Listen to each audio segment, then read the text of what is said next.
Attention useless eaters. Count Guy DePsychopath here. I'm standing on the vast grounds of one of my many palaces waiting for my private jet to arrive and take me to another climate change summit on the other side of the world.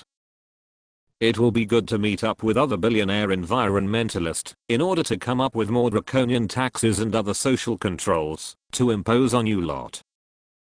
However, before my Learjet lands, I want to tell you about Utopian psychopaths.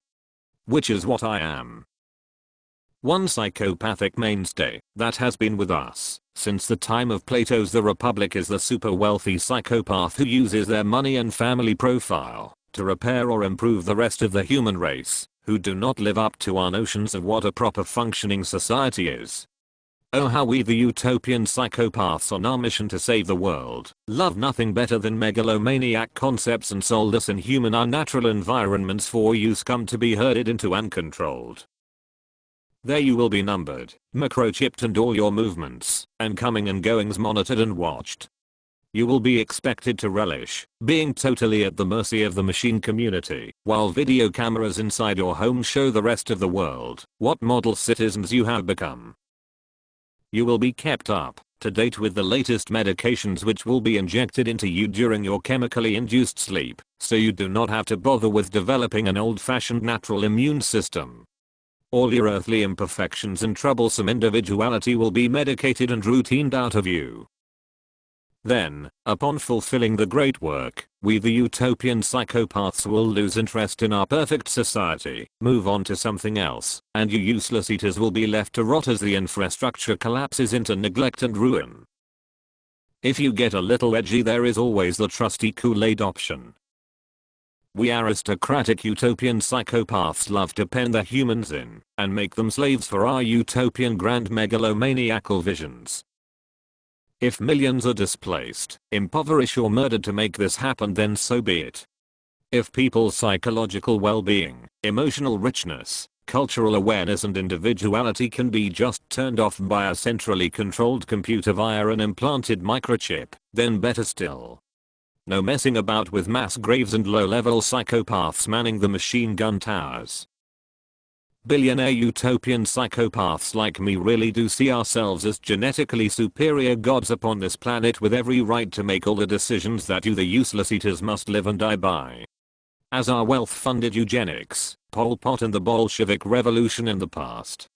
These days we pay horse scientists to come to certain consensus which will serve our psychopath future vision, which is leading towards the transhumanist and post-humanist wet dreams we have long desired.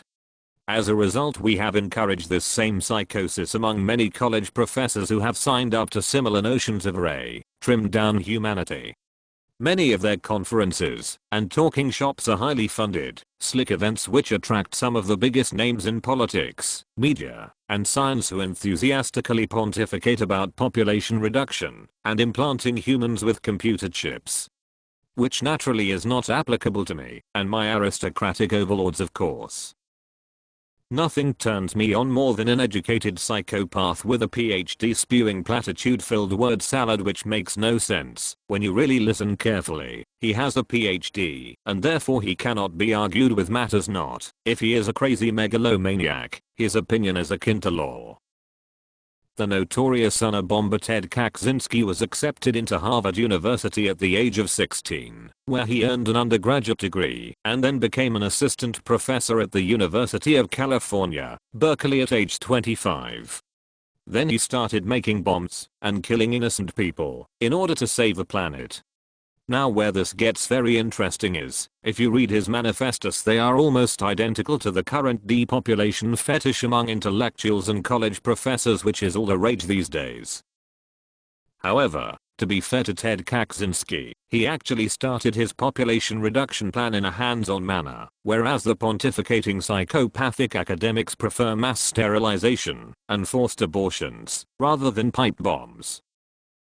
However, the same psychopathic underlying desire to slaughter humans, so an elite class can take over the planet and live as gods among pure nature, is still what drives them, as it did the Unabomber. You watching this video is little more than a future source of cheap fertilizer for the utopian psychopath's organic Edens. The utopian psychopath claims to care about nature and then wants to save the world from the impact of humans. What is most telling about this viewpoint is that humans are not considered natural or part of nature by our psychopathic control grid. Nature to the likes of me is plants, animals, scenery and aristocratic psychopaths along with their select servants. In all the grand utopian vision, the underlying subtext is always to remove the humans. First with transhumanist and posthumanist agendas, to make you into slave robots for us the psychopathic elite, those they need to serve them in their glorious posthumanist future. Well, I see my plane is arriving now, and I'm off to save the planet once more with my aristocratic fellow psychopaths.